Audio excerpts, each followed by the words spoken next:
Sveikinuosi ir šiandien su jumis, mėly mano paskaitų klausytojai.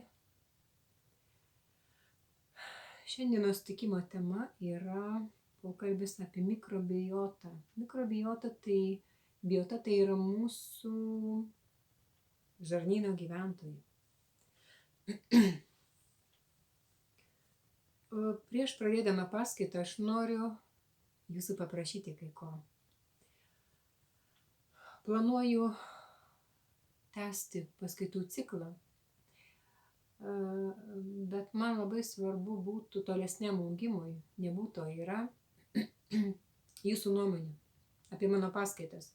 Galbūt aš kažko jūsų galva nepasakiau svarbaus, su kažko jūs nesutinkate, galbūt kažką jūs praktikuojate, išgirsto ir matote rezultatus.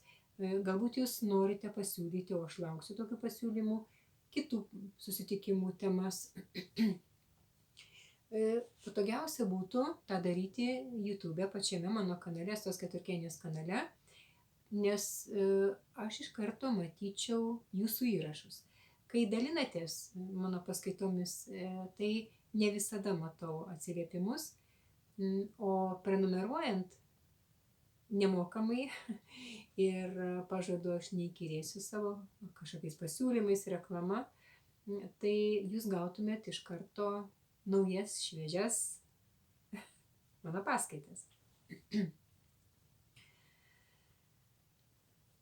Neatsistebiu, kaip mažai žinojau, besimokydama, studijuodama mediciną apie žarnyno paskirtį, apart grubaus supratimo. Ir kaip pernelyg mažai, nepakankamai gerai, tą žinojau dirbdama klinikinį darbą keletą dešimtmečių.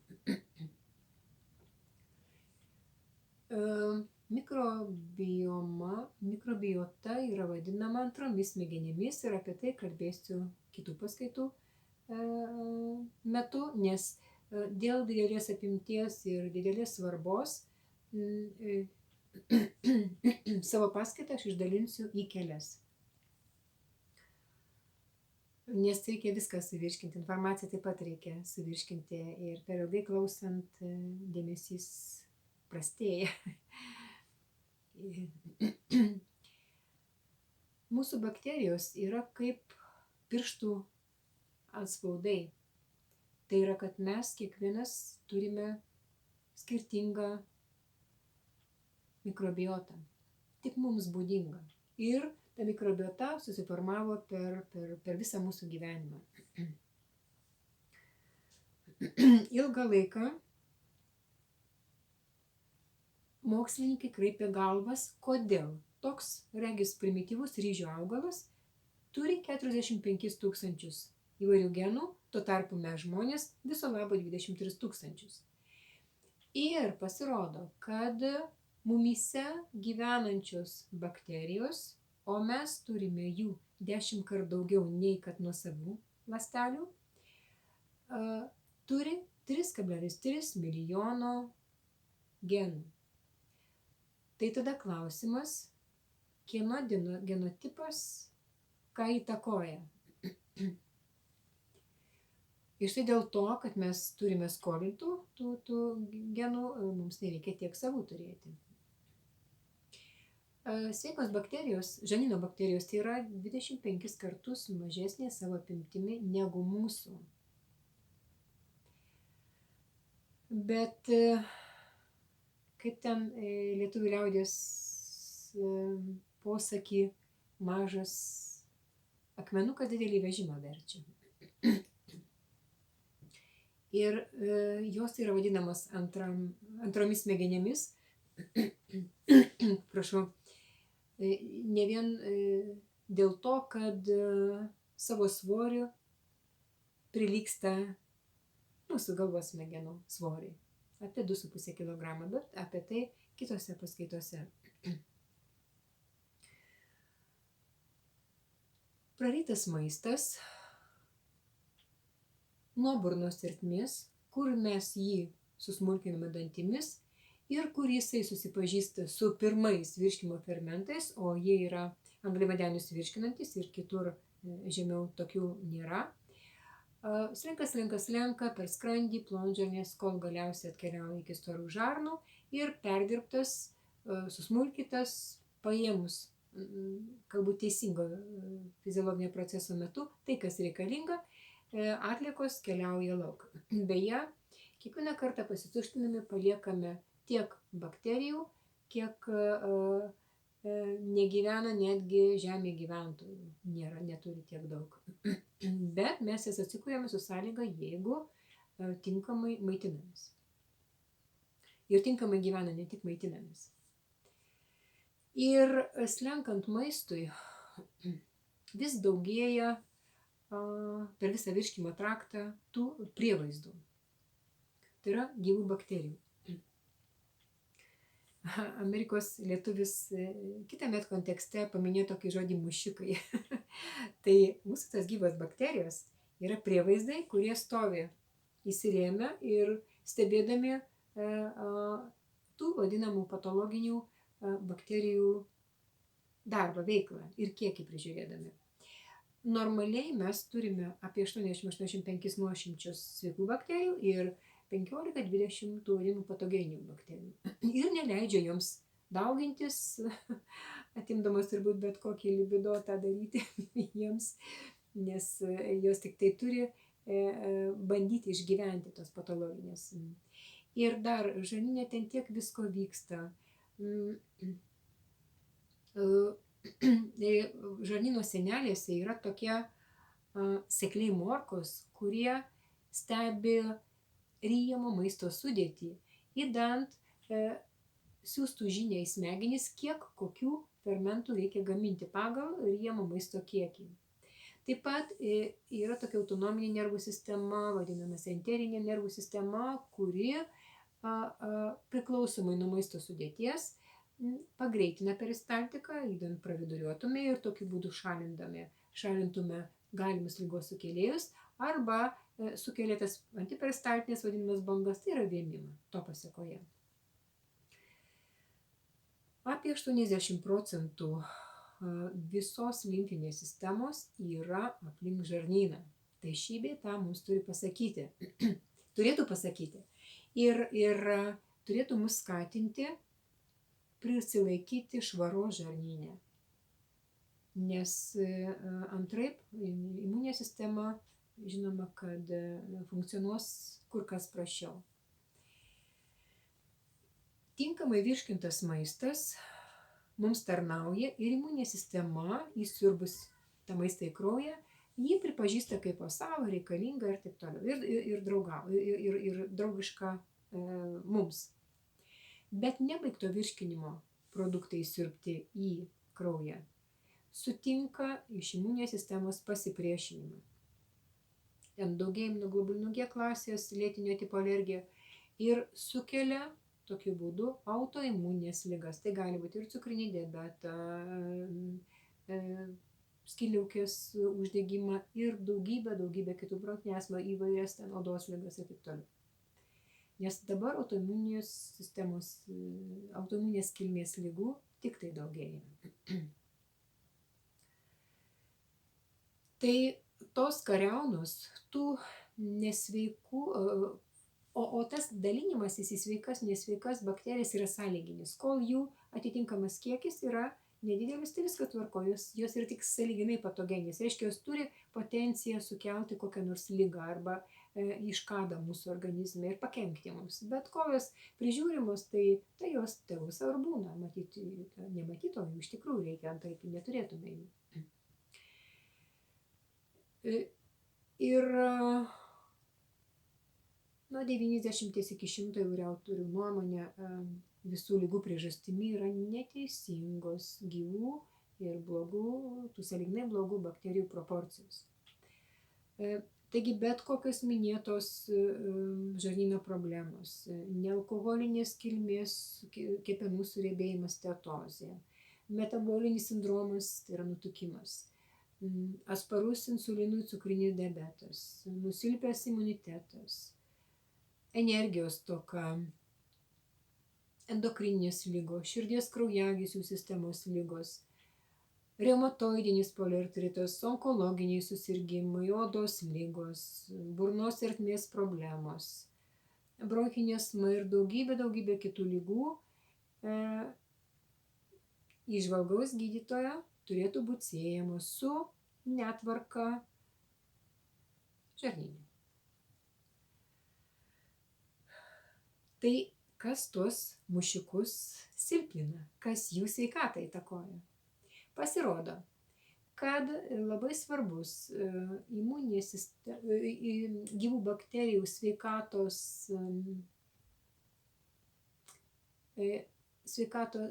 svarbi sveikatos priežastis yra mūsų gimimo būdas.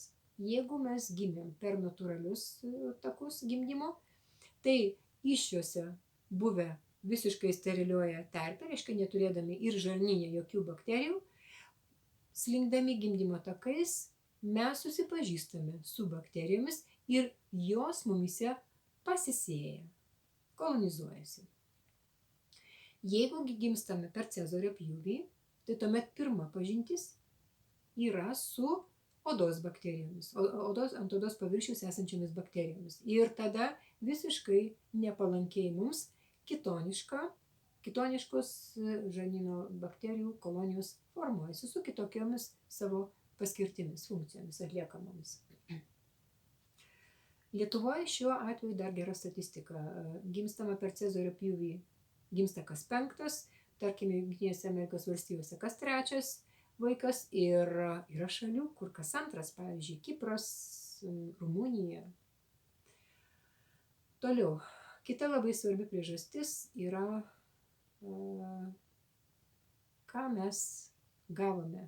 Pirmas maistas, koks pirmas ir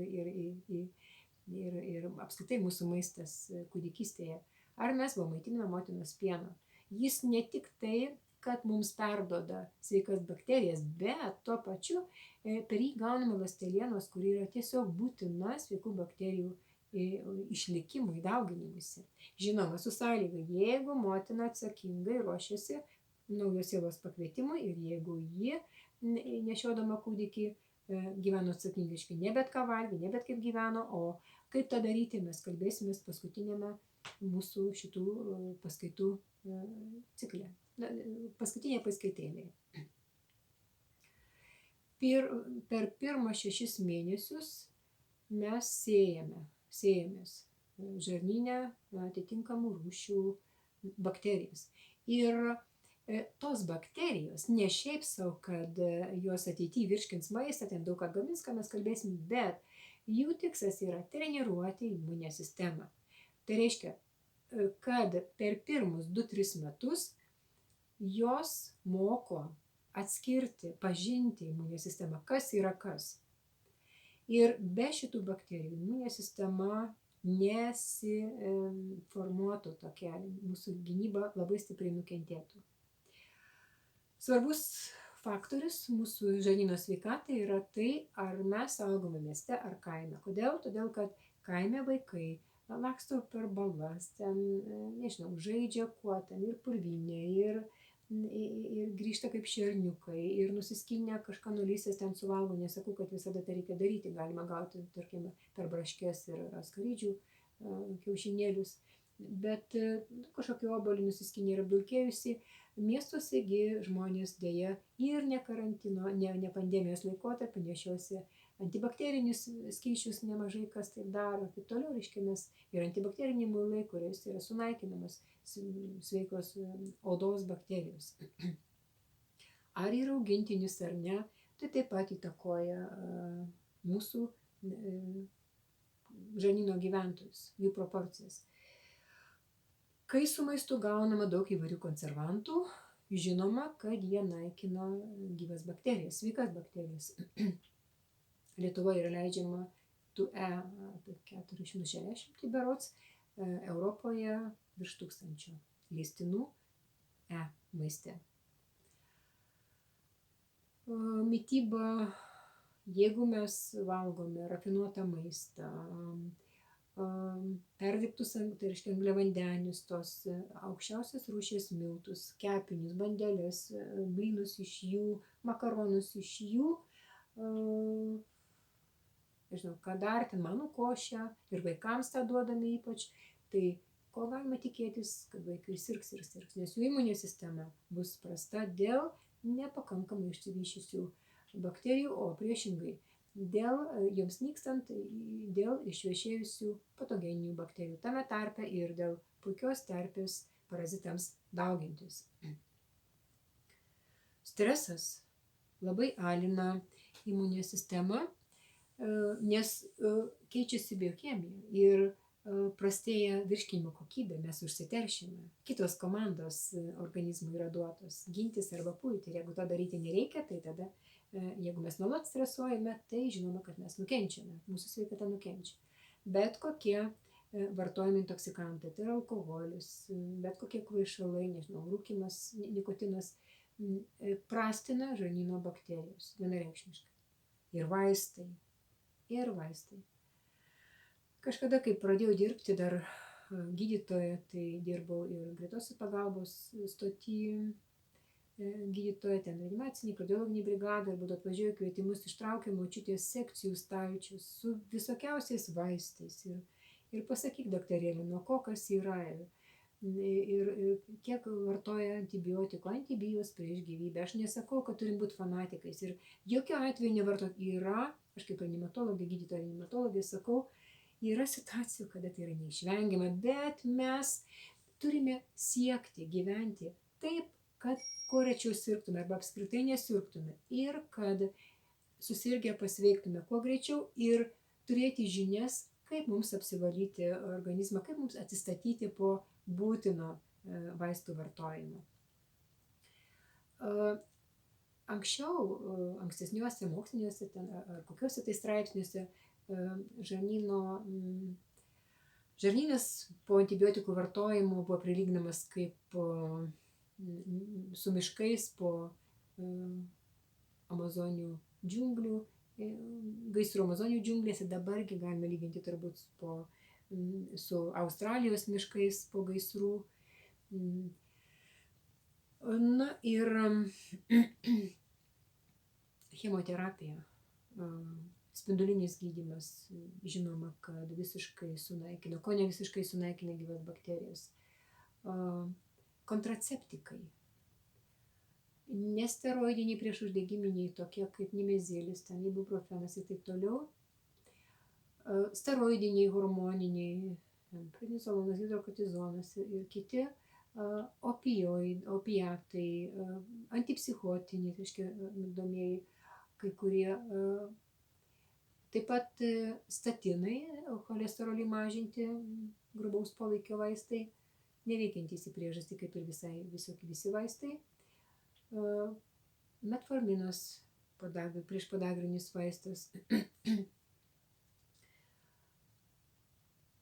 Žarnyno bakterijų sudėčiai turi įtakos amžius, minėjau vaikystę, ir senatvėje žarnyno bakterijų sudėtis skurdesnė. Fizinė veikla. Jeigu mes tinginiaujame, suprantama, kad mes važiuojame į automobiliu į parduotuvę, iš darbo į darbą, tingime paėti, pasivaikščioti. Žinoma, kad dėl to žarnyno bakterijų sudėtis nukenčia nepalankiai mums. Dar noriu išryškinti, kas yra mikrobiota. Tai yra prebiotikai, tai yra ląsteliena, netirpius, pavyzdžiui, krakmolas, skaidulos, kuriuose dauginasi gyvos bakterijos. Toliau probiotikai, tai yra gyvos bakterijos, ir postbiotiniai metabolitai, tai yra tai, ką gamina gyvos bakterijos. Visa tai yra po to mikrobiotos, mikrobiomų vėliava, pavadinimu. Tai probiotikų funkcijos yra labai svarbios, jos gamina vitaminus, hormonus, dalyvauja imuninės sistemos veikloje, kurį aš minėjau pirmai, be mikroorganizmų nesivysto, reguliuoja cholesterolio kiekį kraujyje, reguliuoja gliukozės kiekį kraujyje ir diktuoja mums skonius, minėjau saldų skonį, bet taip pat jie atlieka vaidmenį, kuris, jie priklausomai nuo žarnyno turinio sudėties siunčia į smegenis informaciją. Mums dar valgyti ar jau liautis tą daryti. Jeigu persivalgome, tai tuomet ta informacija nukeliavusi į smegenis, kad mes pernelyg daug suvalgėme, sukelia mums, pavyzdžiui, pykinimo jausmą, kad mes išvemtume, o neslopintume to pojūčio, norėt ten kokiais tai vaistais ir taip toliau. Organizmas labai išmintingas. Ir taip pat iš netirpaus krakmolo gamina postbiotikus. Tai šiam kartui turbūt turėsime apie ką pagalvoti. Paskaitą pratęsiu, greitų laikų prenumeratoriai gaus ją iš karto, kitigi galėsi pamatyti irgi virtualioje erdvėje, išgirsti tą paskaitą. Atsisveikindama aš tik tai vis dar primenu, kad laukiu jūsų atsiliepimų. Man ne tas pats mano augimui, kaip aš pateikiu informaciją, ar pakankamai išsamiai, pakankamai aiškiai. Aš tai suprantu, ką aš noriu pasakyti. Ir labai riboju tos medicininius terminus. Labai stengiuosi paprasčiau pateikti. Žmogui galbūt kartais vaizdingiau, kad suprastų, bet galbūt kažko nesuprantu. Taigi aš esu dėl jūsų ir su jumis. Iki greitai. Likite sveiki.